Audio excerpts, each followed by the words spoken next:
Nadisgrasya ang dalawang nagkakarerang tricycle sa Tanay Rizal. Ang mga tricycle, kolorum pa pala.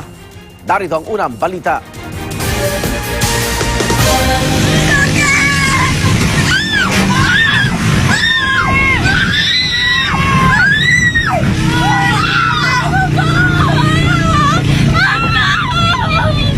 Papunta sana sa masayang team building sa resort sa Tanay Rizal, sina Bea Cuñado Hijat at kanya mga katrabaho.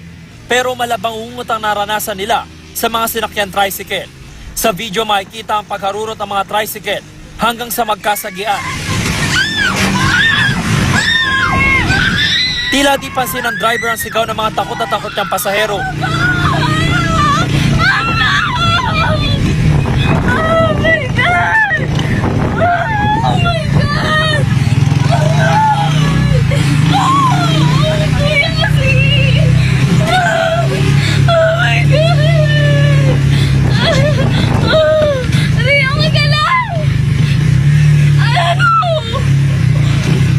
Nang balikan na nakasaging tricycle ang nasagi niyang tricycle, makikitang tumaob pala ito.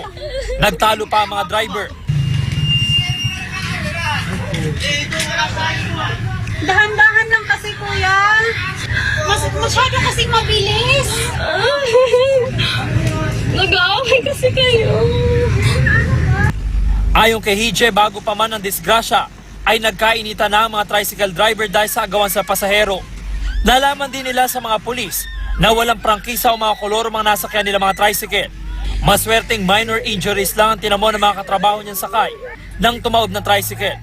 Hindi na nila sinampahan ng reklamo ang mga tricycle driver at nagpatulong na lang sa gastos sa ospital.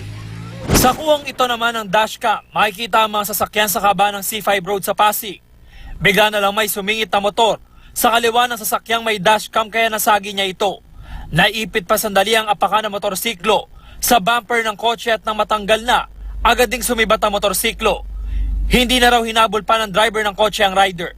Para sa unang balita, James Agustin reporting.